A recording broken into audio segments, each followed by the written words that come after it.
fasse en sorte que nous ayons des élus ancrés dans les territoires qui font en sorte que la Seine-et-Marne avance. Et ça, on le doit à toutes les militantes et toutes les militants qui sont à chaque fois présents dans toutes les campagnes électorales pour préparer les salles, pour coller, pour distribuer, pour tracter. Et ça, pour n'importe quel temps, qu'il pleuve, qu'il neige, ils sont là à chaque fois.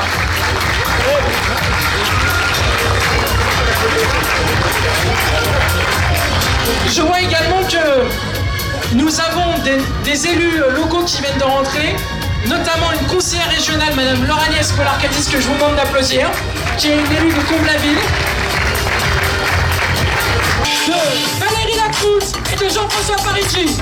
Mesdames et messieurs, merci d'accueillir la prochaine présidente de la République, Madame Valérie Pécresse. Valérie, Valérie, Valérie, Valérie, Valérie, Valérie, Valérie.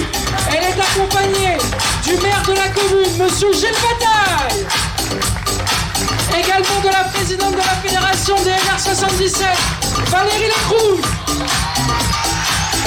Et puis également celui qu'on ne vous présente plus, le président du département, Monsieur Jean-François Parigi. Alors merci d'accueillir sur scène la prochaine présidente de la République, Madame Valérie Pécresse. Allez-y, Valérie, Valérie, Valérie.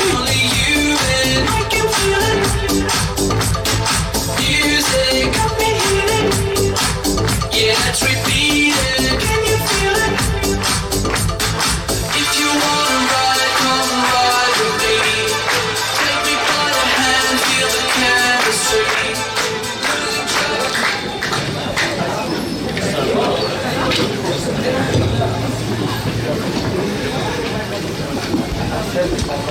Mes chers amis, bonsoir.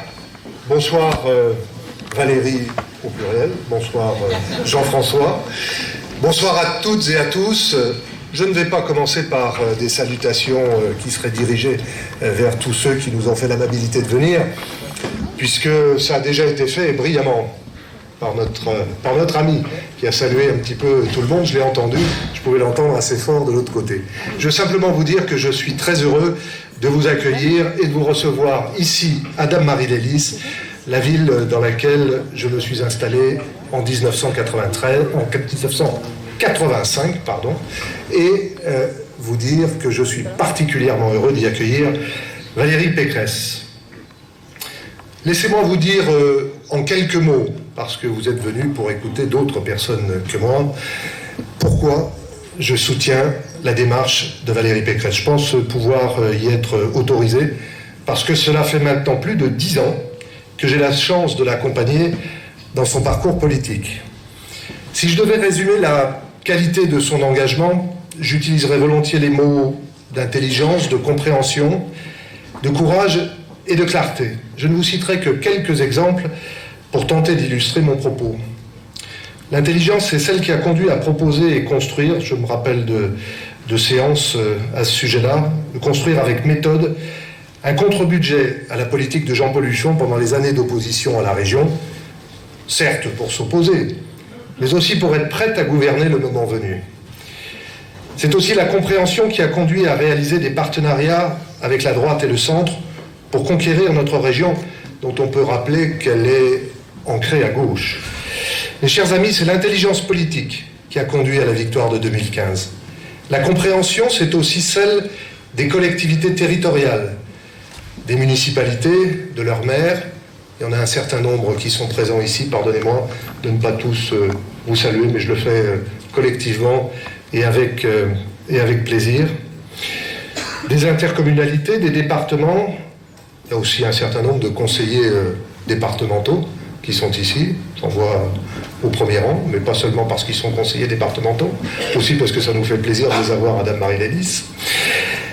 Et puis aussi d'élus régionaux, puisque certes je suis le local de l'étape, si je peux m'exprimer ainsi, mais d'autres conseillers régionaux sont présents. C'est donc d'avoir compris qu'il fallait simplifier les procédures régionales pour les rendre accessibles.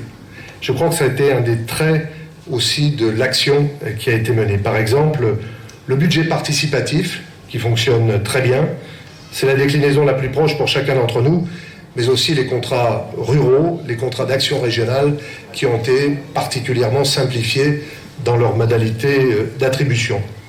Et puis je vous ai parlé de courage. Le courage, vous savez, c'est cette qualité qui n'est pas si répandue que cela en politique, qui comble la distance entre la compréhension d'un problème et la décision d'agir pour y mettre un terme.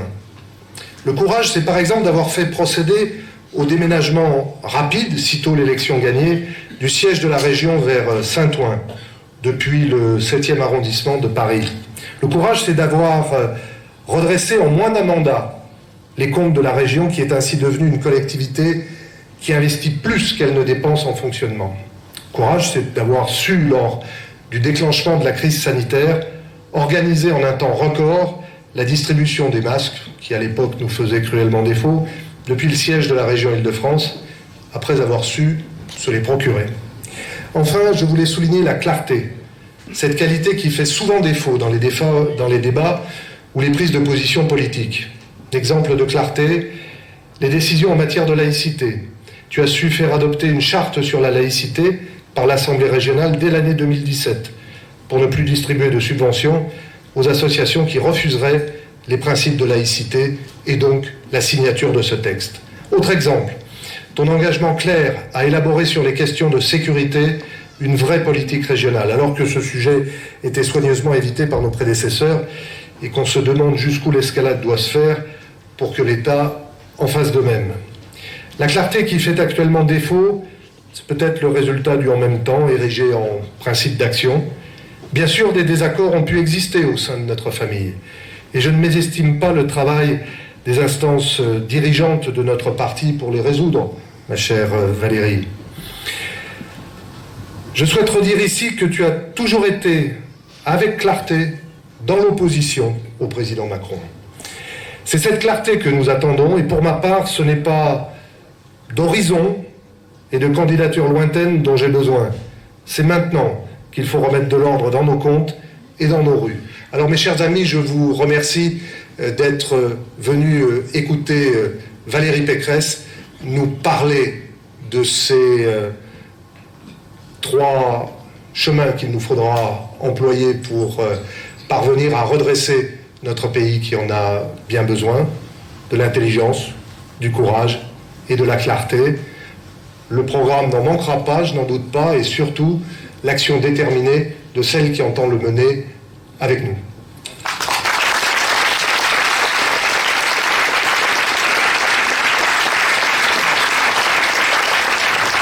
Vous pouvez applaudir votre maire, M. Gilles Bataille, qui fait un travail extraordinaire sur la Marie-Élise. Et maintenant, je vous demande d'accueillir la présidente de la Fédération des Républicains, c'est Madame Valérie Lacroute.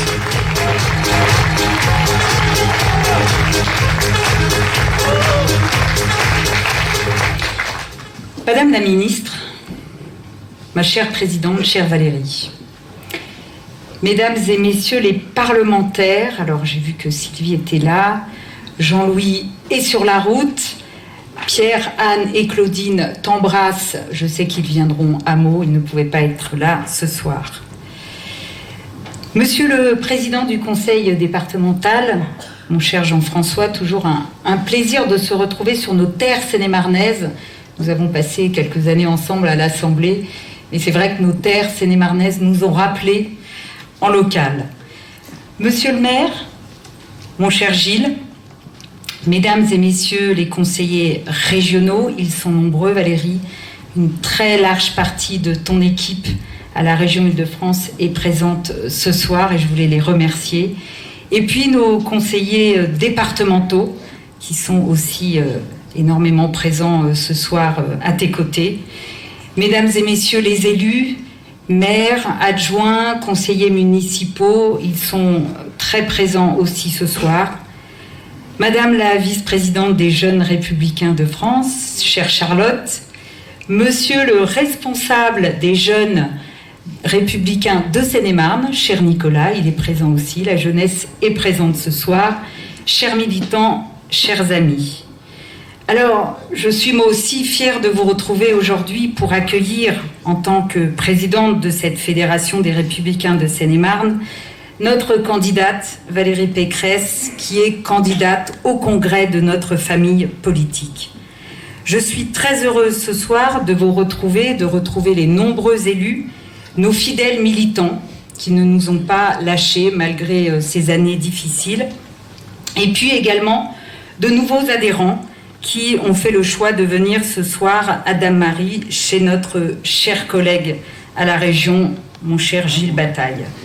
Un élu fidèle, mon cher Gilles, dans tes engagements auprès de Valérie, tu l'as dit, tu l'as rappelé, un maire également profondément engagé pour sa ville. Un maire qui a malheureusement été confronté la semaine dernière à des événements graves, inqualifiables, intolérables, puisque l'hôtel de ville a été attaqué par un groupe d'individus, la plupart malheureusement mineurs, des tags insultants, badigeonnés sur des édifices publics et des menaces de mort ont été proférées.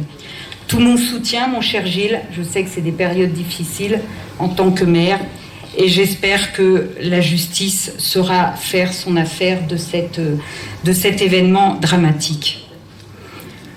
Aujourd'hui, notre fédération de Seine-et-Marne a retrouvé de belles couleurs, et notre congrès qui rassemble tous les candidats suscite un vif engouement. En témoignent les adhésions de plus en plus nombreuses chaque jour. Les chiffres parlent d'eux-mêmes. En 2020, nous avions 1845 adhérents à jour de cotisation. En septembre 2021, nous étions 2050. Et aujourd'hui, nous avons franchi le cap des 2500 adhérents.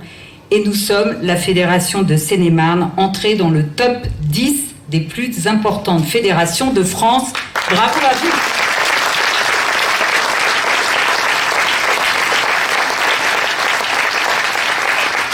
Comme nombre de présidents de fédérations, j'ai tenu à ce que chaque candidat puisse s'exprimer devant nos militants.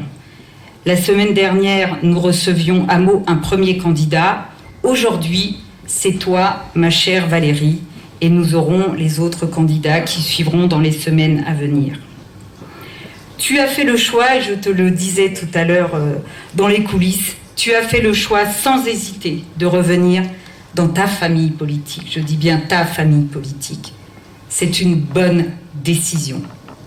Tu l'avais quittée pour des raisons qui te sont propres et qui, pour certains militants, ont dit que c'était de mauvaises raisons. Mais tu as corrigé cette stratégie. Et c'est tant mieux. Gageons que nos militants, et je sais que tu parcours la France, gageons que ces militants et nos militants ne seront pas rancuniers, car ton parcours politique est remarquable. Conseillère d'État, députée, plusieurs fois ministre, et réélue brillamment à la tête de cette grande région Île-de-France, malgré une quadrangulaire, tu coches toutes les cases d'une candidate de qualité à l'élection présidentielle. Tu es une véritable dame de fer, bosseuse, courageuse, qui va au fond des choses, et en tant que vice-présidente de la région, je peux en témoigner. Et le travail que tu réalises pour ta région, pour notre région Île-de-France, t'honore.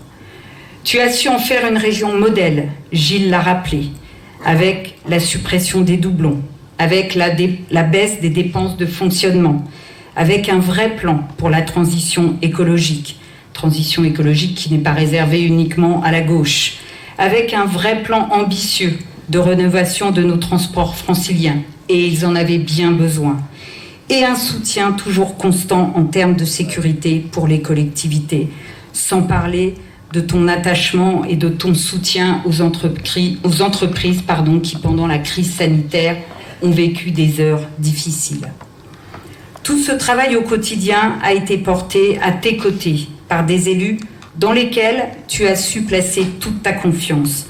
Et je pense à nos Seine-et-Marnais, à Amida, à Eric, à Benoît, à Anne, à Laure-Agnès, à James, et je vais en oublier, à Jean-Louis, enfin bref, tous tes élus qui sont à tes côtés au quotidien. Tu sauras, j'en suis sûre, porter haut les valeurs de la République et convaincre nos militants encore hésitants. Dans tout juste un mois, le 1er décembre, les adhérents auront à voter pour le premier tour de ce congrès et le second tour ayant lieu le 4 décembre. Ici encore, une nouvelle fois, je tiens à féliciter notre président, Christian Jacob, qui depuis plus d'1 an a mené sans relâche un travail de fond pour que le congrès, largement choisi par les adhérents en septembre dernier, détermine notre unique candidat à l'élection présidentielle de 2022. Car oui, et nous le savons tous, nous ne parviendrons à faire gagner la France que si la droite aborde cette échéance unie, laissant de côté les rancœurs et les divisions passées. Forte de son enracinement territorial, la droite redresse la tête. Nous avons remporté toutes les batailles, et c'est fait toujours plaisir de le rappeler, les municipales, les sénatoriales, les départementales et les régionales. Il nous reste à gagner la guerre, celle de la présidentielle. Alors, il est temps maintenant que la droite revienne au pouvoir. Je crois que ce mandat doit être le dernier d'Emmanuel Macron, parce qu'il a été un mandat de non-réforme. En 2017, le nouveau monde tout frais, sorti du moule, nous promettait la Start-up Nation. Concept fleurant bon le rêve de quelques étudiants en école de commerce, d'une France dynamique portée par l'initiative individuelle et entrepreneuriale. Loin d'avoir facilité la reprise économique, la politique du gouvernement Macron est devenue tellement embrouillée qu'elle décourage par sa complexité et son inefficacité les efforts de ceux qui veulent entreprendre. Après 4 années et demie d'exercice du pouvoir, ils nous annoncent triomphalement les mesures qu'ils auraient dû prendre au moins entre 2017 et 2020. Peut-être eût-il fallu qu'ils se concentrent davantage sur leur mission et moins sur la rédaction pour certains de leurs livres respectifs. C'est ainsi qu'au plus fort de la crise du Covid, le gouvernement a montré sa fragilité, empêtré par ses peurs et une administration laissée sans commandement. Pendant ce temps, les collectivités territoriales ont démontré toute leur efficacité, leur agilité face à une crise sanitaire sans précédent. Et tu as su, chère Valérie, aider nos communes, être à nos côtés. Nous, élus locaux, avons su prendre nos responsabilités. Et partout où l'État a failli, tu nous as accompagnés et nous avons pu ainsi intervenir sur la commande de masques, le retour des élèves dans les écoles ou encore sur la mise en place des centres de vaccination. Alors, ma chère Valérie, je sais que nous pouvons compter sur ta détermination, sur ton courage. Et pour ma part, je sais que tes qualités, les qualités de femme d'expérience, des qualités de femme qui s'est engagée et qui a su gagner cette région. Et je l'ai vu, j'ai pu t'accompagner et je sais que tu seras présente dans cette belle campagne. Je sais qu'au travers de mes mandats qui m'ont forgée et m'amènent aujourd'hui à cette conclusion, il faut de la lucidité, du courage et de la volonté. Faute de quoi, la gestion politique apparaîtra chaotique et les responsabilités inconsistantes. Alors, chère Valérie, je sais que tu portes en toi ces qualités. Lucidité sur la situation économique, environnementale et sécuritaire de notre pays. Les événements de Dame Marie-Lélis et de Savigny-les-Temples appellent des réponses fermes. Courage, en tant que dame de fer, ton courage n'est plus à démontrer. Volonté, mais c'est aussi la volonté de faire, cette volonté féminine qui t'anime et qui séduit de plus en plus de Français. Chère Valérie, nous pouvons compter sur toi, tu peux compter sur une grande partie des militants et je sais que chaque jour, ils progressent, ils montent en nombre et je sais que tu sauras mener ce combat jusqu'au 1er décembre et 4 décembre, qui est une date fatidique. Alors, bonne campagne et tout mon soutien. Merci. Vous pouvez applaudir Valérie Lacroute, présidente de la Fédération du Seine-et-Marne, qui fait un travail exceptionnel avec ce nombre d'adhérents qui augmente, et puis qui est une excellente élue locale à Nemours, et puis aux côtés de Valérie Pécresse en tant que vice-présidente en charge de l'agriculture. Alors, maintenant, nous allons accueillir quelqu'un que vous connaissez bien en Seine-et-Marne, qui a les Seine-et-Marne au cœur et qui a rassemblé différents candidats aux élections départementales pour vous mener à la victoire, pour permettre à votre département de continuer à changer. Merci d'accueillir votre président du conseil départemental, monsieur Jean-François Parisot.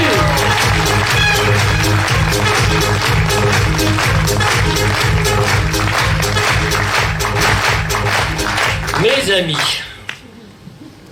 on y est. On n'y croyait plus, hein? Mais si. On va vivre un choix historique pour notre mouvement. Et ce choix historique, moi, quelque part, il m'a rassuré.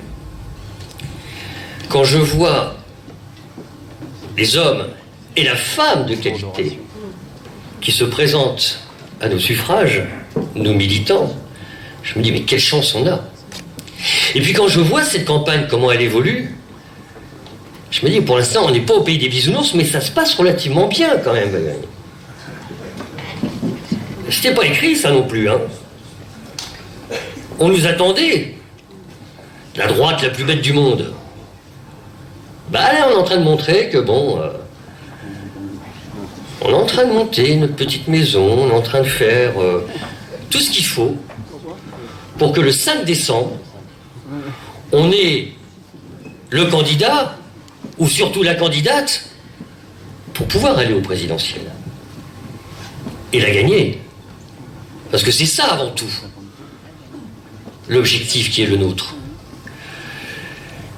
Et comme l'a dit Gilles, comme l'a rappelé Valérie, on a la chance d'avoir une candidate aujourd'hui qui vient nous voir en Seine-et-Marne, qui a toutes les qualités pour. Je vais vous le dire, mon choix il est fait. Ce sera Valérie. Ouais. Mais pourquoi?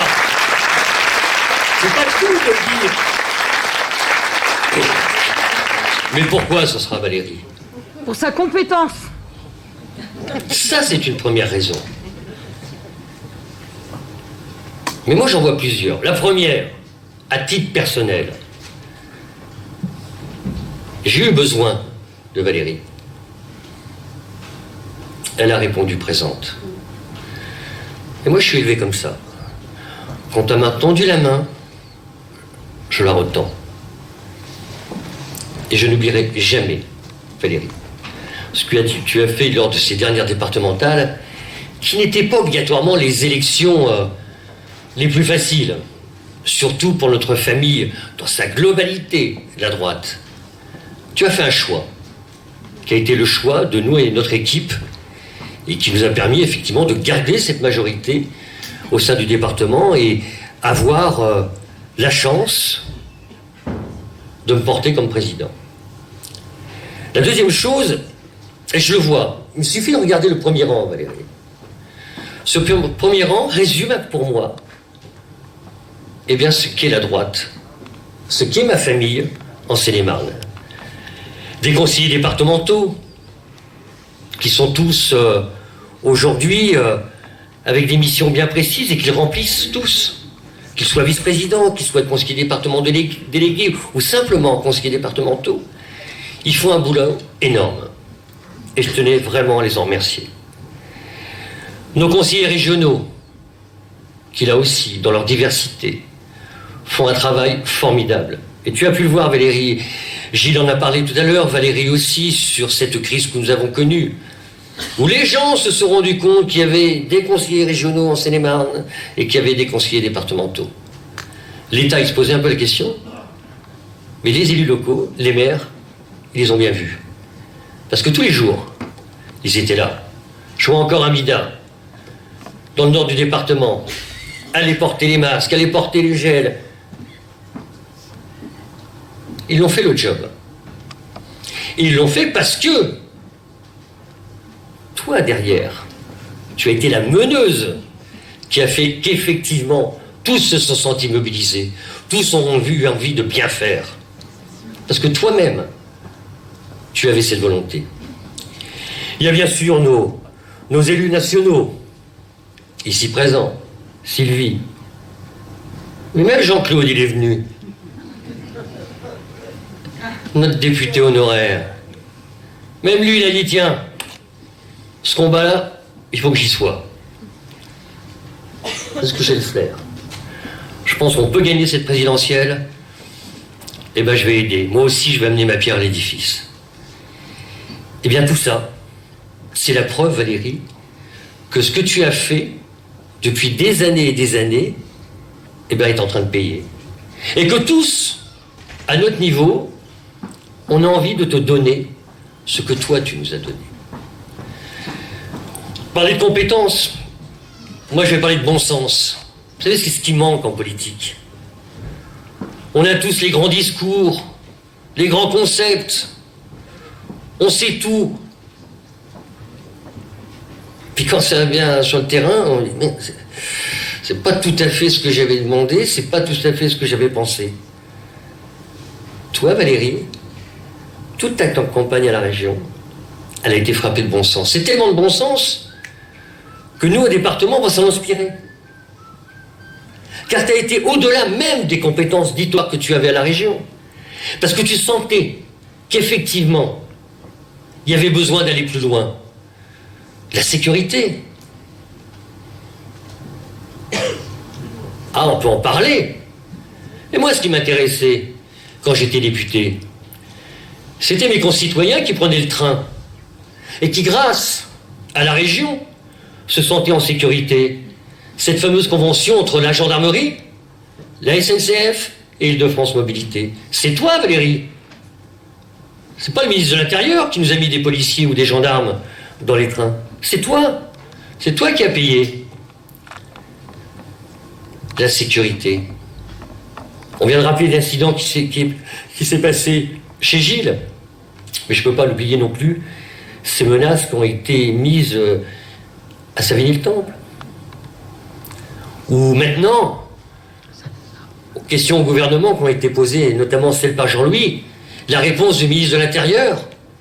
Mais c'est la faute du département. C'est la faute du bailleur. Comme si aujourd'hui les bailleurs, dont on leur demande surtout, entre guillemets, eh bien de faire que les locataires, entre guillemets, des bâtiments où ils puissent bon vivre. Mais ils ne sont pas là pour la sécurité. C'est pas, entre guillemets, la compétence numéro 1 d'un bailleur. Par contre, que l'État ne soit pas présent, que cette fameuse police de proximité qui nous avait été tant annoncée par ce gouvernement, où sont les résultats? Bon, on les voit. C'est maintenant des sommes qu'on met pour à l'égard de nos policiers, hommes ou femmes d'ailleurs, et bien des menaces. Et qu'encore une fois, l'État n'assume pas sa compétence. Et puis, l'autre chose qui a guidé mon choix, c'est ce que j'ai vécu avec Valérie lors des dernières inondations en Seine-et-Marne. Ces inondations dans le Nord, où nous avons vu des hommes et des femmes, des enfants qui étaient dans des situations complètement désastreuses. Plus de maison, plus rien. Et là, j'ai vu Valérie comme j'aimerais que tous les Français la voient. Une femme de cœur, une femme qui a pris le temps de discuter avec les gens, une femme qui a pris le temps de se dire mais qu'est-ce qu'on peut faire pour que ça n'arrive plus jamais? Et bien tout de suite dans la foulée, on a monté une cellule de crise avec des maires victimes de ces inondations. J'ai encore en tête notre maire de Missy en pleurs parce qu'il avait passé 2 nuits dehors sans dormir, que lui-même avait son pavillon qui avait été inondé. Et tout de suite, Valérie a trouvé les solutions. Tout de suite, elle a proposé quelque chose de concret, de bon sens. Que d'ailleurs, nous allons reprendre aussi au département. Et ensemble, de concert, on va effectivement essayer d'accompagner maintenant nos concitoyens dans cette situation difficile. Eh bien, c'est ça qui fait qu'à la place qui est la mienne, d'un élu qui, non pas refusé, a fui l'Assemblée nationale. Mais simplement cette volonté d'avoir les deux pieds sur terre et d'apporter quelque chose au quotidien de mes concitoyens. Et ça, encore une fois, Valérie a été mon guide en la matière. Et c'est la raison là pour laquelle, même si, je dirais, les origines de mon engagement en politique sont des origines derrière un homme qui s'appelait Philippe Séguin, eh bien aujourd'hui, sans hésitation aucune, je voterai lors du congrès Valérie Pécresse. Je vous demande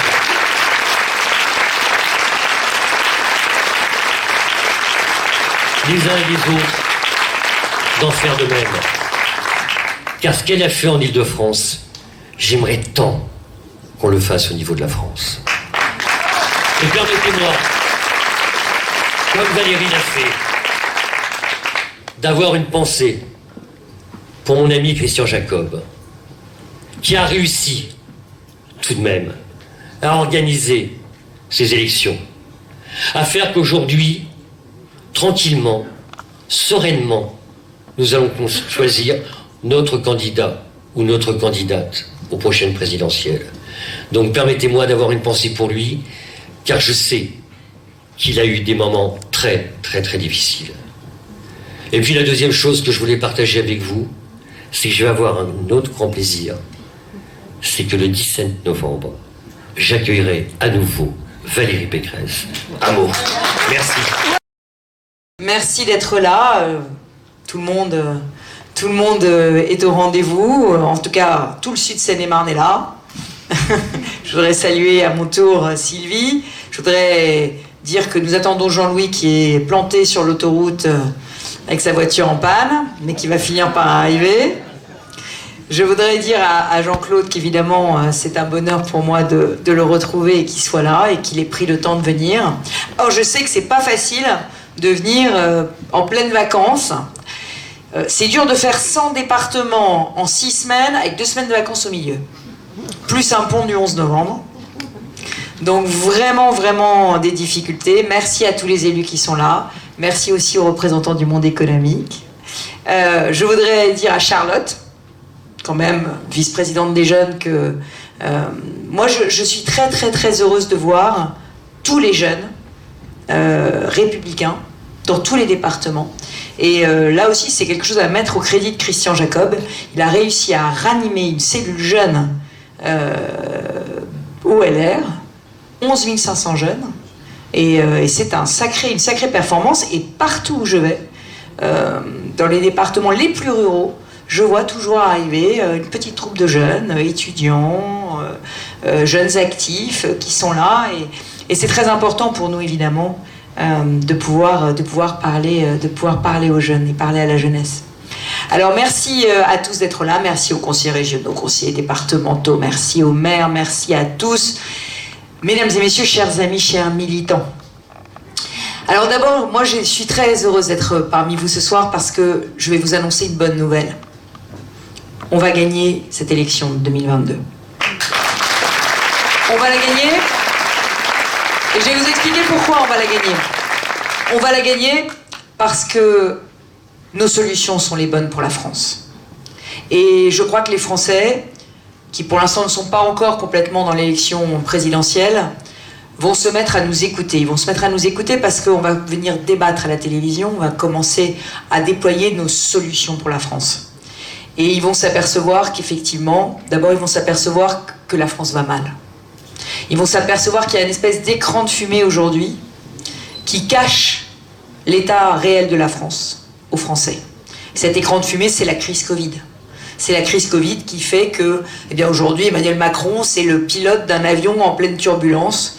Et que, quand on est dans un avion en pleine turbulence, on serre les dents et on attend que l'avion se pose. Et on ne tire pas sur le pilote. Mais la vérité, c'est que derrière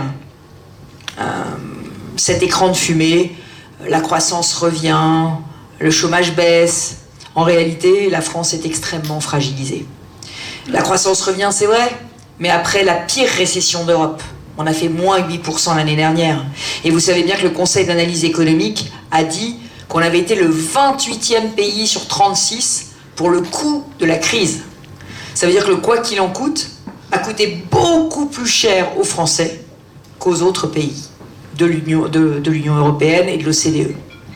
Donc, on a fait le quoi qu'il en coûte, mais bientôt, ça va être le qui va rembourser. Et combien ça va coûter. Parce que vous avez bien compris qu'avec Emmanuel Macron, l'addition, c'est après les élections. On a d'abord eu Jean Castex, qui est allé à la télé, pour nous expliquer que le prix de l'électricité allait être gelé. Gelé jusqu'à quand déjà? Avril. Avril? Mais qu'est-ce qui se passe en avril? La fin de l'hiver. Oui, c'est ça, c'est le printemps. Enfin, il y a peut-être des élections. Et puis ensuite, il y a eu le chèque inflation.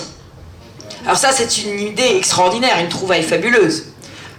Avec vos impôts, on va vous faire un chèque. Enfin, pas pour tous, hein.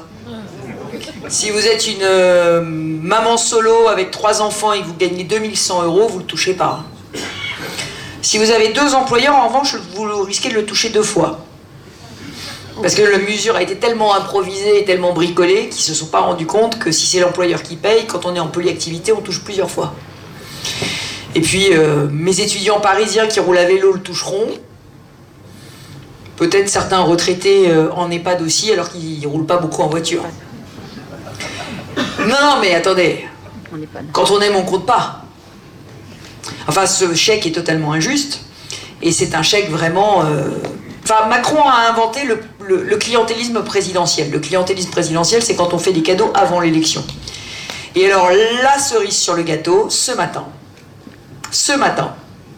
un revenu d'engagement quand même sacrément bien calibré, hein. 500 € le 31 mars. Non mais quand est-ce qu'on vote déjà? 500 € pour 500 000 jeunes. Mais vous vous rendez compte que si on était dans une élection municipale, l'élection serait annulée, hein? Parce que dépassement des comptes de campagne, toutes ces dépenses seraient réintégrées dans le compte de campagne. Si c'était une élection départementale ou régionale, pareil. Voilà. Donc, mais bon, je vous ai dit, prochain slogan d'Emmanuel Macron, avec Macron, l'addition, c'est après les élections. Le problème, c'est qu'on a 200 milliards de déficit, on a 2800 milliards de dettes. 2800 milliards de dettes. Entre François Hollande et Emmanuel Macron, la dette de chaque Français a augmenté de 15 000 €. On est à 45 000 € par tête. Et un jour, cette dette, il va falloir la rembourser. Alors, nous avons un collègue politique, François Bayrou. Vous connaissez François Bayrou? Quand Nicolas Sarkozy était au pouvoir, quand j'étais ministre du budget, pendant la crise des dettes souveraines, il disait « Attention, attention, la dette, c'est irresponsable, les générations futures vont devoir les rembourser. » La rembourser, à l'époque, c'était 80% du PIB, 80% du PIB en dette. Aujourd'hui, nous sommes à 117% du PIB et François Bayrou soutient Emmanuel Macron. Cherchez l'erreur. Cherchez l'erreur. Alors, vous savez, il y a une phrase célèbre qui dit « Un politicien pense à l'élection future et un homme d'État pense à la génération future. » Et bien, de ce point de vue, Emmanuel Macron n'est pas un homme d'État. C'est un politicien de la pire espèce et c'est pour cela qu'il doit laisser la place en 2022. Il doit laisser la place parce qu'il va falloir remettre de l'ordre. Remettre de l'ordre dans les comptes, mais aussi remettre de l'ordre dans la rue.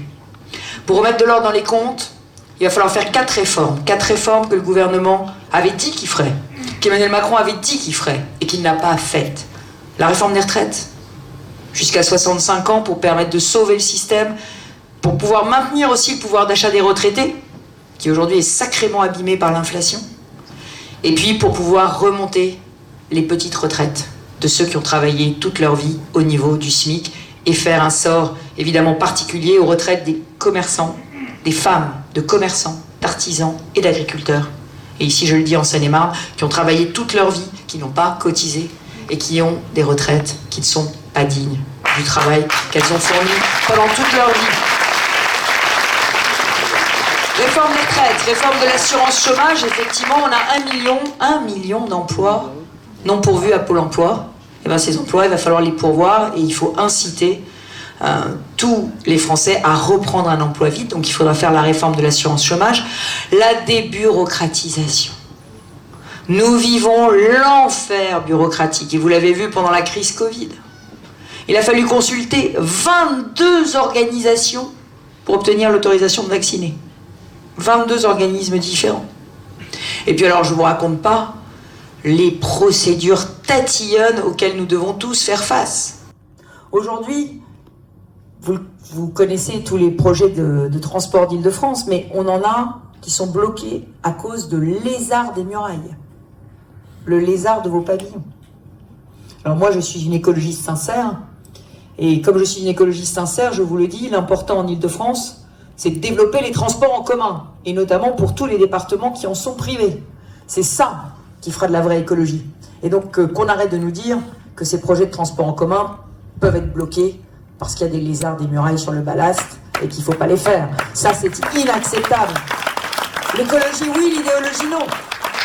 Et la vraie écologie, c'est zéro carbone en 2050, c'est sortir du pétrole, du gaz, du charbon, qui coûte un bras et qui aujourd'hui nous mettent des pleins à 120 €. Voilà. Donc il faut des transports en commun, il faut arrêter de les bloquer. Donc on a aujourd'hui une bureaucratie qui est inouïe. Moi je ferai un comité de la hache auprès du Premier ministre pour diviser par 2 le code de l'urbanisme, le code de la construction, le code du travail, tous ces codes qui nous empêchent de créer, qui empêchent nos entreprises d'être compétitives, de créer des emplois. Il faut être sacrément patriote pour créer une usine en France aujourd'hui, avec toutes les procédures. Et on le sait bien, nous en Seine-et-Marne, où j'ai été obligé de racheter les murs d'une entreprise à Nemours, parce que aujourd'hui, elle n'arrivait pas à se développer avec toutes les procédures qu'il y avait. Donc, débureaukratiser, ça nous fera gagner énormément d'argent. Diviser par 2 les délais pour réaliser les projets. L'autre jour, j'étais à Sens, pas très loin d'ici, 9 mois qu'ils attendent l'archéologie préventive. Oui, mais 9 mois quand même, c'est long. Et ils ne peuvent donc pas faire leur projet d'usine. Donc c'est quand même beaucoup trop long. Débureaukratiser. Réforme des retraites, réforme de l'assurance chômage. Et puis la dernière réforme, celle qu'on attend depuis 5 ans, la décentralisation, la vraie, avec des blocs de compétences. Parce que l'État fait tout et les collectivités font le reste. On fait tous tout ensemble. Et puis après, ça coûte 2 fois plus cher, forcément. Ça coûte 2 fois plus cher et en même temps, c'est mal fait. Parce qu'on le sait tous, depuis la crise Covid, on l'a vu avec les tests, on l'a vu avec les masques, on l'a vu avec les vaccins. Les collectivités, ça marche mieux que l'État. Ça marche beaucoup mieux que l'État. Et donc, il faut décentraliser par bloc de compétences. Tout le médico-social doit aller au département. Est-ce que c'est normal que le département paye la politique des personnes âgées et n'ait pas le droit d'ouvrir un EHPAD? Est-ce que c'est normal que selon votre âge, vous dépendiez pour votre handicap du département ou de l'État et que ce ne soient pas les mêmes dossiers et qu'on doive refaire des dossiers à chaque fois? Enfin, combien ça coûte tout ça? Nous sommes champions du monde des impôts, champions du monde. On nous parle de pouvoir d'achat aujourd'hui, mais il faut rendre l'argent aux Français. Il faut leur rendre l'argent de leurs impôts qui sont mal dépensés. On est champion du monde des impôts. Alors, on était résignés par le passé parce que champion du monde des impôts, on se disait, ouais, mais on a des services publics champions du monde. Est-ce qu'aujourd'hui on a des services publics champions du monde? Est-ce qu'on a le meilleur hôpital? Est-ce qu'on a la meilleure école? Est-ce qu'on a les meilleurs trains? Ah non. Donc il faut tout réformer et puis il faut vous rendre l'argent et c'est comme ça qu'on fera une politique de pouvoir d'achat. Politique de pouvoir d'achat, c'est pas vous faire des chèques sans provision. La politique de pouvoir d'achat, c'est pas de vous payer des allocs avec vos impôts. D'ailleurs, vous voulez pas vivre d'allocs. Vous voulez vivre de votre salaire et de votre retraite. Et donc c'est les impôts qu'il faut baisser. Pour les baisser, il faut faire ces réformes. Alors oui, je remettrai de l'ordre dans les comptes, comme je l'ai fait à la région, où j'ai fait 2 milliards d'euros d'économie. Donc c'est possible. Et quand je dis on va supprimer 150 000 postes de fonctionnaires, tout le monde me hurle dessus. Mais oui, si on fait mieux avec moins. Et ça ne veut pas dire qu'on ne remettra pas des moyens et des hommes et des femmes supplémentaires sur les 3 missions essentielles de l'État: protéger, éduquer, soigner. Alors oui, je remettrai de l'ordre dans les comptes, oui, je ferai les réformes, oui, je suis plus réformatrice qu'Emmanuel Macron. Mais il faut aussi remettre de l'ordre dans la rue. Remettre de l'ordre dans la rue. Alors c'est pas moi qui dis cette phrase, remettre de l'ordre dans les comptes, remettre de l'ordre dans la rue, je sais pas si vous la reconnaissez. C'est Édouard Philippe. Édouard Philippe. Non mais attendez, vous vous rendez compte? Quel réquisitoire impitoyable contre la politique d'Emmanuel Macron dont il a été le Premier ministre. Il faut remettre de l'ordre dans les comptes et dans la rue. Ben, c'est pas lui qui va le faire, c'est nous. Et quand il dit qu'il va mettre la retraite à 67 ans, rappelez-vous qu'il n'a pas réussi à la mettre à 62 ans et demi. Hein. Donc il va quand même pas nous expliquer comment on fait.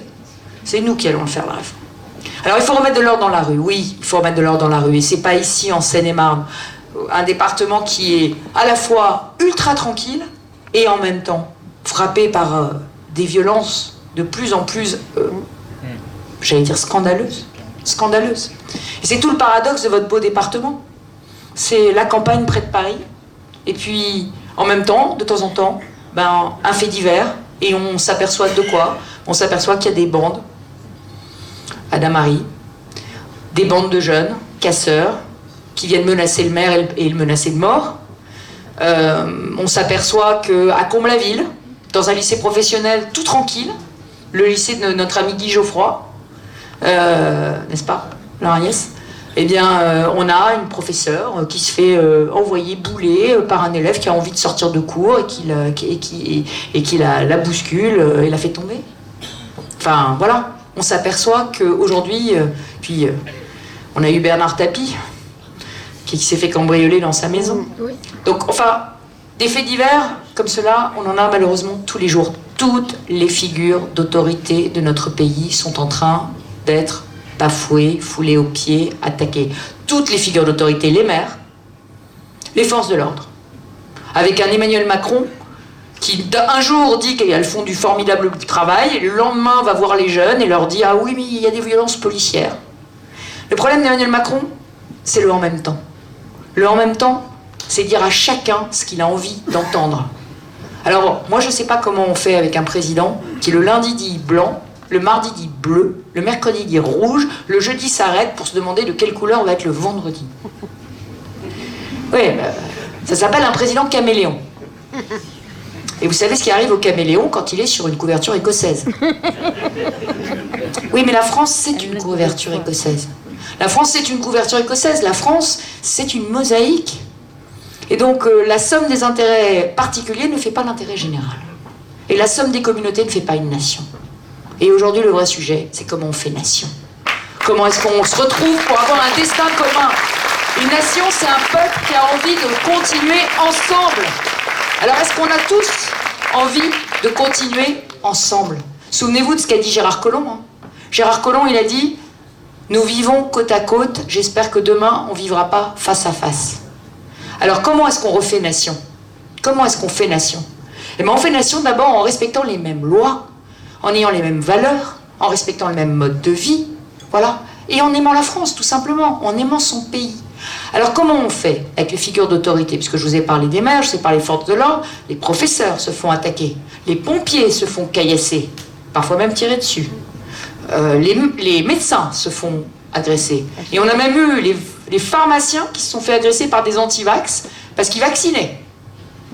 Donc moi je propose qu'aujourd'hui, il y ait un soutien sans faille de la justice à toutes les personnalités qui ont autorité. L'autre jour, j'étais dans le quartier de la Duchère à Lyon. Il y avait des policiers qui s'étaient fait agresser, classement sans suite. Classement sans suite. Et depuis, ils se sont fait tirer dessus. Donc quand on est laxiste, en fait, c'est une escalade de la violence. Alors Dupond-Moretti, le ministre de la Justice, dit « Ah mais non, il n'y a pas de montée de la violence, on a regardé les statistiques, il y a un sentiment d'insécurité. » Ben moi je vais vous dire, il n'y a pas un sentiment d'insécurité, il y a un sentiment d'impunité, et il est réel, impunité des délinquants, parce que la justice n'arrive pas à juger, parce qu'elle est débordée, elle est noyée, elle est embolisée, elle classe sans suite.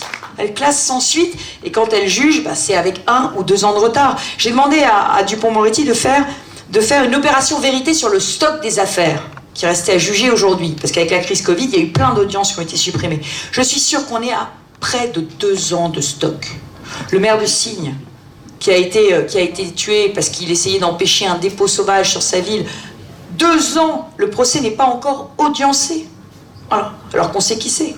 Donc moi, c'est simple. Solution. D'abord, un plan hors sec pour la justice. Alors là, avec un recrutement massif de juges, de greffiers, d'assistants de justice. Et puis, on prend comme principe comparution immédiate pour tous les flagrants délits et une sanction exécutée dans les 3 mois. Ça donne quoi? Eh bien, le président de la République se fait gifler. Qu'est-ce qui se passe? Comparution immédiate et emprisonnement immédiat. Pas mal. Donc on peut le faire. Quand on veut, on peut. Voilà, mais ce serait quand même mieux si c'était la même chose pour chacun d'entre nous quand on est victime. Donc comparution immédiate en cas de flagrant délit. Quand il y a un flagrant délit, on sait qui c'est. C'est le principe. Bon, comparution immédiate et jugement exécuté dans les 3 mois. C'est lourd, c'est compliqué, et avec un traitement particulier pour les femmes et les familles, les violences intrafamiliales. Moi, ce que je souhaite, c'est qu'on fasse comme les Espagnols pour les violences intrafamiliales. 72 heures, on instruit, 15 jours, on juge. Pourquoi? Parce que quand on vient dénoncer des violences intrafamiliales, c'est que ça fait des mois que ça dure. Et le jour où on les dénonce, ça va s'aggraver. Donc le sujet, c'est qu'il faut juger très vite. Et il faut empêcher les féminicides. Donc sur tous ces sujets-là, il faut des réponses. Et alors, vous allez me dire, la sanction. Emmanuel Macron a un vrai problème avec la sanction. Vrai problème. Il a beaucoup de mal à sanctionner. Et sa majorité est de gauche. J'entends parfois dire Emmanuel Macron est de droite. Mais c'est vrai que quelquefois, il parle comme la droite. Mais sauf qu'il a une majorité à l'Assemblée. Je parle sous le contrôle des 2 députés, 2 anciens députés qui sont là.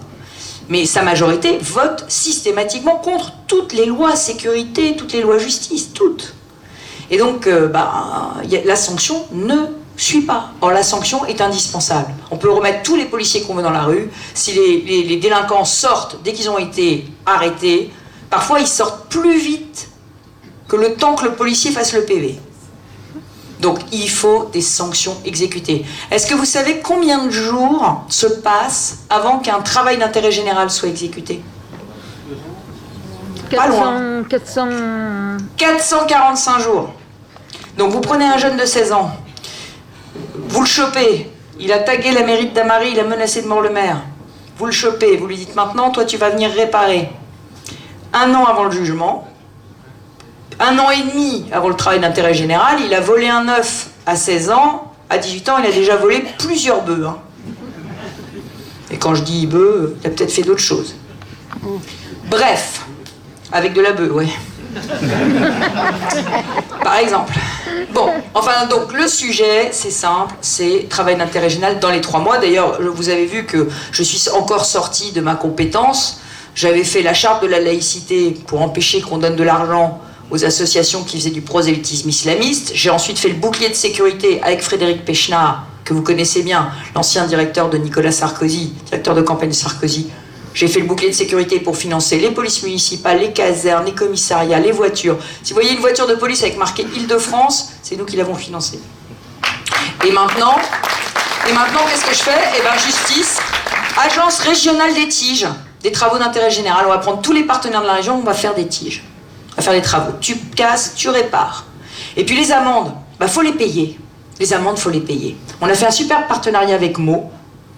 Maintenant, sur la ligne P, tous les fumeurs de cigarettes et du reste qui se font choper dans le train, c'est retenu sur salaire avec la direction des finances publiques de Meaux. Les amendes, ça se paye. Voilà. Et ça se paye par retenu sur salaire, ça se paye par retenu sur les allocations familiales, et ça se paye par retenu sur les minima sociaux aussi. Parce que les délinquants, ils organisent leur insolvabilité.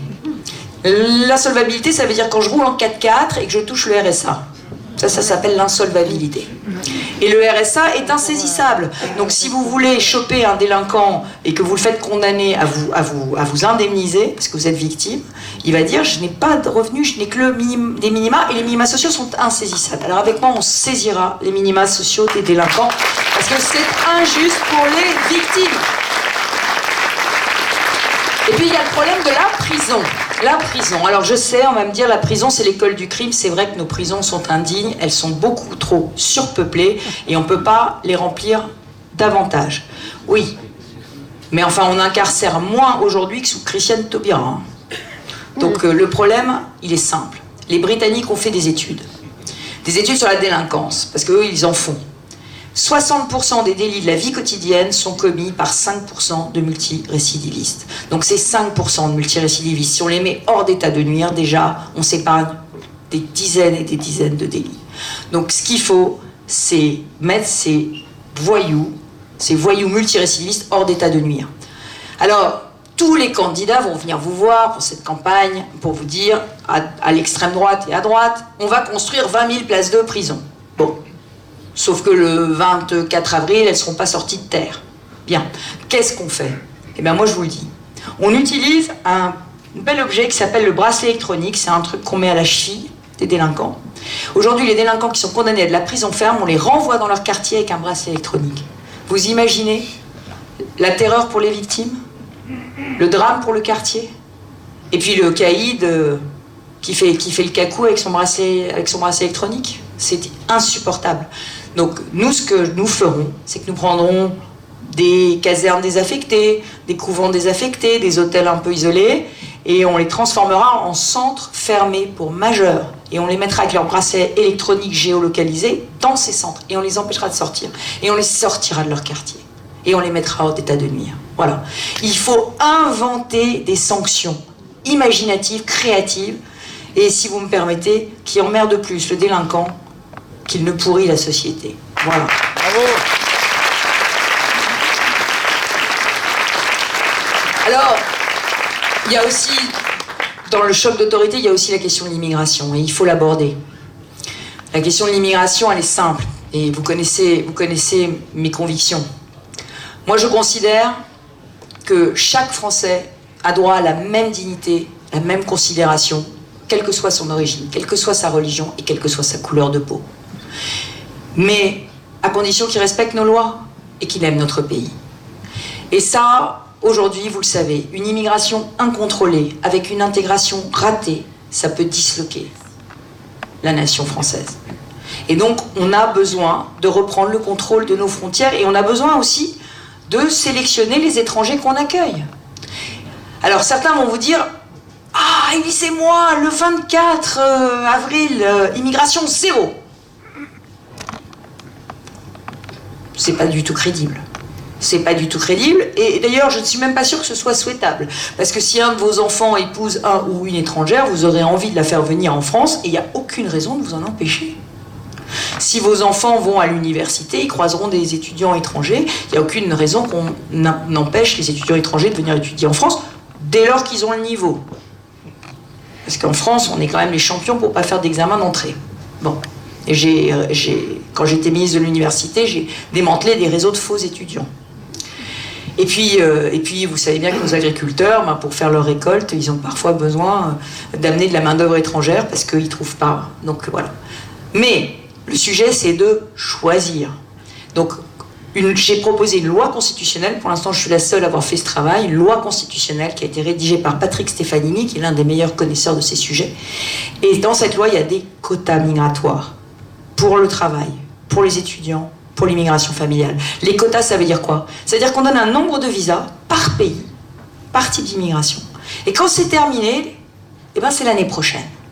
Et ça permettra de réduire drastiquement le nombre des visas que l'on donne, mais de le faire démocratiquement avec un vote du Parlement chaque année. Et ça permet de renégocier toutes les conventions avec les États d'origine, avec un principe simple, visa contre laissez-passer consulaire pour récupérer les clandestins. Et les clandestins, ils rentrent chez eux. Parce que sous Nicolas Sarkozy, les clandestins, il y avait 1 sur 2 de ceux qui avaient une obligation de quitter le territoire qui partaient. Aujourd'hui, on est à 12%. Il y en a 9 sur 10 qui restent. Donc c'est plus possible. Nos lois sont complètement bafouées. Et comme on est avec aujourd'hui des flux migratoires qui sont extrêmement puissants, eh bien, effectivement, ça met en danger la cohésion de notre pays. Dernier sujet, on ne vient pas en France pour toucher des allocs. Donc 5 ans de résidence régulière en France avant de toucher des allocations. On vient en France pour travailler, on vient en France pour s'intégrer, on vient en France parce qu'on aime la France. Voilà.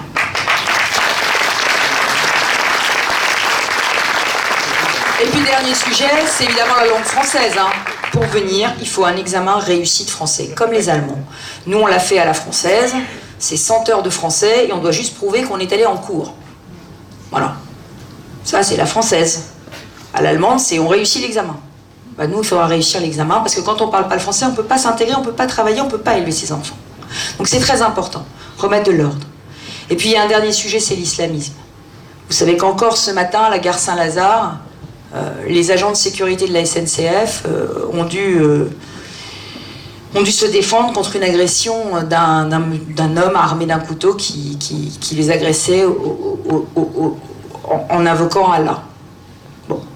On a un islamisme qui est aujourd'hui un totalitarisme et qui essaye de s'infiltrer, qui essaye de laver le cerveau d'un certain nombre des enfants de France. Donc on doit s'armer contre ce totalitarisme et on ne doit pas faire preuve d'angélisme. Voilà. Et moi je ne le ferai jamais. Vous savez que je me bats. Aujourd'hui j'ai interdit le port des burkinis sur les îles de loisirs, notamment en Seine-et-Marne, parce que moi je veux la laïcité. Voilà. Je veux que la laïcité soit la règle.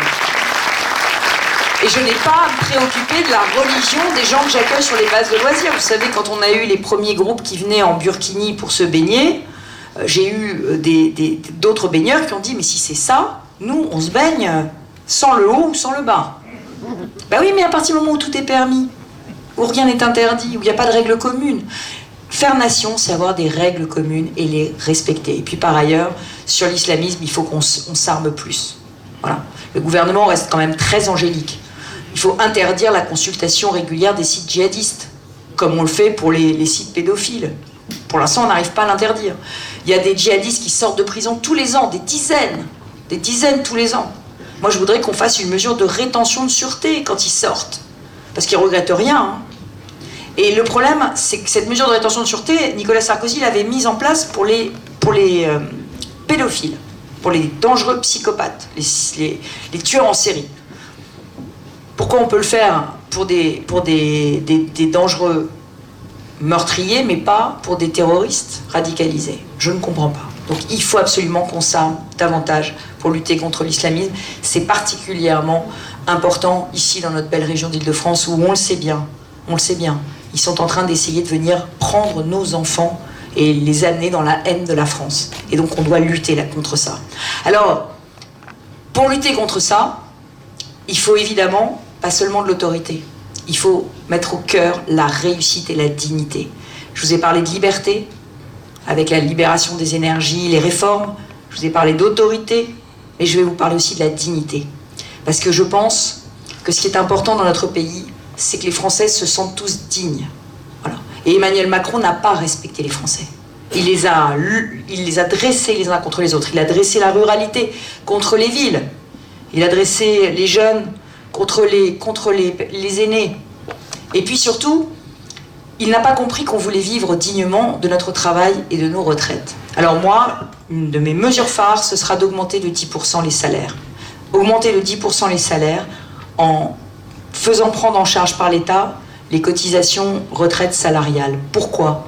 Parce que je veux une société du travail, pas une société d'assistance. Ça fait 10 ans qu'à chaque fois que vous venez dans une salle de droite, on vous dit qu'il faut que les revenus du travail soient plus élevés que les revenus d'assistance. Mais ça fait 10 ans qu'on ne le fait pas. Donc il faut qu'il y ait un vrai gap entre les deux. Et si on veut une société du travail, il faut aussi qu'on donne une priorité dans le logement social aux travailleurs de première ligne. Parce qu'aujourd'hui, il y a ceux qui peuvent télétravailler, ceux qui peuvent ne pas faire de transport. Et puis il y a les travailleurs de première ligne, les aides-soignants, les agents d'entretien, les garçons de café, tous les policiers, les professeurs, qui doivent être au travail tous les jours. Et eux, ils doivent avoir une priorité dans le logement social de leur ville pour pouvoir avoir moins de transport et parce qu'ils apportent à leur ville quelque chose de très précieux. Donc un droit au logement des travailleurs. Moi, je veux une société du travail, du mérite et de l'effort. Alors par ailleurs, j'ajoute qu'il faut qu'on ait un sursaut national pour l'école. L'école de la République ne va pas bien. 20% des jeunes aux journées d'appel à la défense ne savent pas lire le texte qu'on leur montre. 20% des jeunes. 20%. Et on est dernier aujourd'hui en mathématiques, en Europe, nous la France, dernier en mathématiques. Alors on se rassure, les 20% meilleurs restent les 20% meilleurs. Les polytechniciens resteront polytechniciens, mais le niveau baisse. Et puis on a une crise des vocations des enseignants qui est très très forte. Très très forte. Pourquoi? Parce qu'il n'y a plus de respect du professeur. Donc il faut ramener la discipline dans les classes, les fondamentaux à l'école, 2 heures de français de plus, 1 heure de maths de plus en primaire. On apprend à lire, à écrire et à compter. Et puis on a un examen d'entrée en 6e. L'objectif c'est que tout le monde le réussisse. Mais si on ne le réussit pas, en 6e, on rentre en 6e de consolidation avec des maths et du français. Parce que sinon on va rentrer en 6e et on va devenir décrocheur. Et ce sera foutu. On se sera foutu parce qu'on va pas redoubler, on va continuer jusqu'en 3e. Et c'est ces décrocheurs-là qui mettent la pagaille dans les collèges. C'est eux. Parce qu'ils ne sont pas au bon endroit, ils ne sont pas à la bonne place, ils ne peuvent pas suivre. Et je veux aussi qu'on fasse une réserve éducative nationale, comme il y a une réserve de la gendarmerie nationale, et qu'on fasse revenir les professeurs retraités, les étudiants, tous ceux, les socioprofessionnels, tous ceux qui ont envie, en cumul emploi-retraite, pour faire du soutien scolaire dès le primaire, pour que chaque enfant de France ait les mêmes chances et que chaque famille puisse voir ses enfants réussir. Parce que ça, c'est absolument le cœur du pacte républicain. Moi, je ne veux pas vivre dans un pays de l'immobilité sociale, où quand on est fils d'ouvrier, on met 6 générations à devenir fils de cadre. Si on est dans ce pays d'immobilité sociale, alors on n'arrivera pas à réussir le défi de l'intégration. Parce qu'il n'y aura plus de rêve français. Et parce que ceux qui travaillent bien à l'école n'auront pas un chemin vers la réussite. Et je remettrai des bourses au mérite, comme on l'a fait à la région, des bourses au mérite pour les bacheliers mention très bien défavorisés. Ils doivent être la fierté de leur famille, la fierté de leur quartier, la fierté de la République. On doit les donner en exemple. Souvent, les bons élèves se font sadiser à l'école, notamment dans les quartiers populaires. On ne peut pas admettre ça. Donc, l'école, nation éducative. Et puis, par ailleurs, je défiscaliserai toutes les charges patronales pour les entreprises de moins de 10 salariés qui prendront des apprentis. Tiens, Jean-Marc. Parce que le sujet, c'est aussi que les entreprises viennent nous aider. Et l'orientation, elle sera plus confiée à des conseillers d'orientation psychologues pour la vie. Elle sera confiée aux régions, avec le monde économique, qui viendra les chercher pour raconter comme c'est beau, comme c'est intéressant les formations professionnelles et l'apprentissage, et comme c'est valorisant. Et puis par ailleurs, évidemment, les conseillers psychologues, eux, d'orientation, ils ne feront plus de l'orientation, mais ils feront de la psychologie et de l'aide aux familles. Parce que c'est combien de temps on met pour trouver un psychologue pour enfants ou pour adolescents aujourd'hui, dans notre pays. Voilà. Je pourrais vous parler encore pendant longtemps de la question de l'aménagement du territoire. Ici, en Seine-et-Marne, c'est tellement important. Et notamment de la désertification rurale. Nous sommes aujourd'hui, en termes de médecins, en Seine-et-Marne, le 98e département français. Donc maintenant, il va falloir faire quelque chose. Et pas seulement regarder. Comment on fait? Eh bien, on fait vraiment sauter le numerus clausus. On fait vraiment, dans les universités, une formation de plus de médecins. On fait les premières années dans le sud de Seine-et-Marne, ici, à Melun. Et puis on demande aux jeunes médecins, étudiants, de venir faire des stages obligatoires chez le médecin généraliste. Et aux jeunes internes de venir faire des stages obligatoires en spécialité dans les territoires carencés. Et comme ça, on leur apprend à aimer nos territoires. Et puis on aide aussi les infirmières à progresser, à devenir infirmières de pratique avancée. On aide les sages-femmes à progresser, à s'occuper de tout, sous le contrôle des médecins, de tous les maux des femmes. Et on remet de la santé partout dans les territoires. C'est absolument indispensable, en lien évidemment avec les départements, et on fera des maisons de santé. Parce que les médecins d'aujourd'hui, ils ne feront plus les 50 heures du médecin de famille d'avant. Donc il nous en faut davantage. Voilà. Et la santé, c'est pas négociable non plus. La dignité, c'est l'école, une école qui fonctionne. C'est une santé, un égal accès à la santé pour tous. Et puis pour les personnes en situation de handicap, c'est l'individualisation de l'allocation adulte handicapé.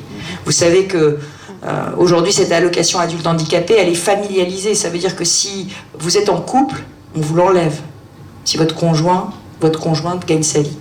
Ça n'est pas bien. Ça n'est pas bien en termes de dignité. L'allocation adulte handicapé, elle doit être individualisée. Voilà. Alors un dernier tout petit mot pour conclure sur la famille. Parce qu'une fierté française, vous savez que je voudrais qu'on retrouve la fierté française, mais une fierté française, c'était notre politique familiale. Et on a laissé François Hollande et Emmanuel Macron l'a détricoté complètement pour en faire juste une politique sociale. Alors c'était quoi la politique familiale? C'était permettre à tous les couples de France d'avoir autant d'enfants qu'ils le souhaitent. Et aujourd'hui, ce n'est plus le cas. Alors je remettrai une politique universelle d'allocation familiale et dès le premier enfant. Pourquoi? Parce que nous avons baissé la démographie française a baissé de 10% en 10 ans. Et un pays qui décline démographiquement est un pays qui déclinera tout court. Un pays qui vieillit est un pays en déclin. Moi, je ne veux pas d'une France qui vieillit. Et je veux que les classes moyennes, et notamment les femmes, puissent continuer à travailler, avoir des enfants autant qu'elles le souhaitent. Et donc, on doublera aussi les crédits d'impôt pour les emplois à domicile, parce que je veux lutter contre l'économie souterraine et je veux donner de l'emploi. Ça permettra d'aider aussi les familles qui ont des enfants handicapés et d'aider nos aînés à rester à domicile le plus longtemps possible, parce que les places en EHPAD, ça coûte 4 bras au département, mais ça coûte aussi 4 bras en reste à charge aux familles, et donc l'objectif de politique publique pour nous, ça doit être le maintien à domicile de nos aînés, et de donner au contraire à tous les aidants familiaux les moyens de prendre des congés pour pouvoir aider leurs proches.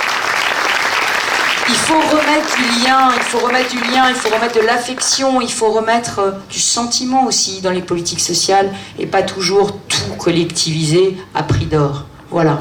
Alors voilà, c'est un projet que j'ai détaillé pour vous. Mais ce projet, c'est un projet ambitieux.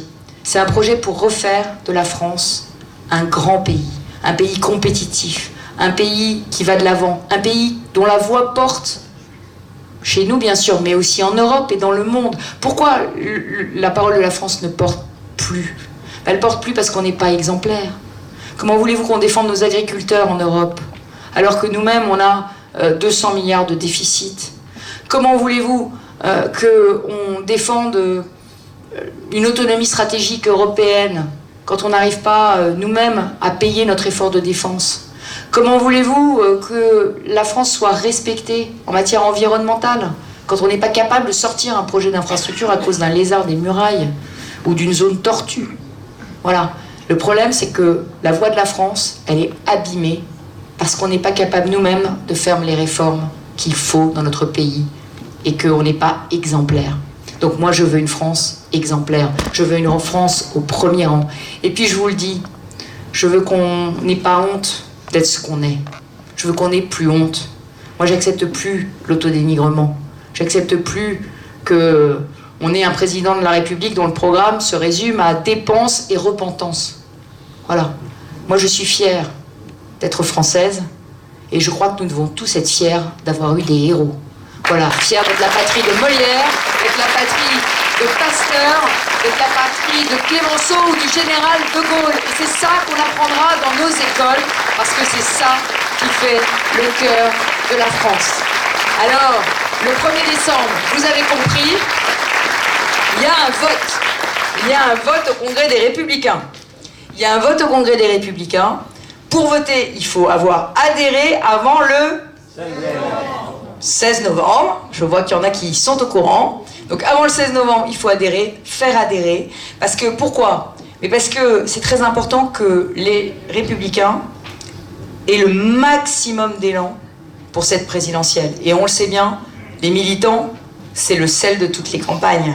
Donc évidemment, si on peut faire adhérer le maximum de sympathisants de la droite qui transforment cette sympathie en un vrai acte d'adhésion, en un vrai acte militant pour nous aider, évidemment, c'est très important.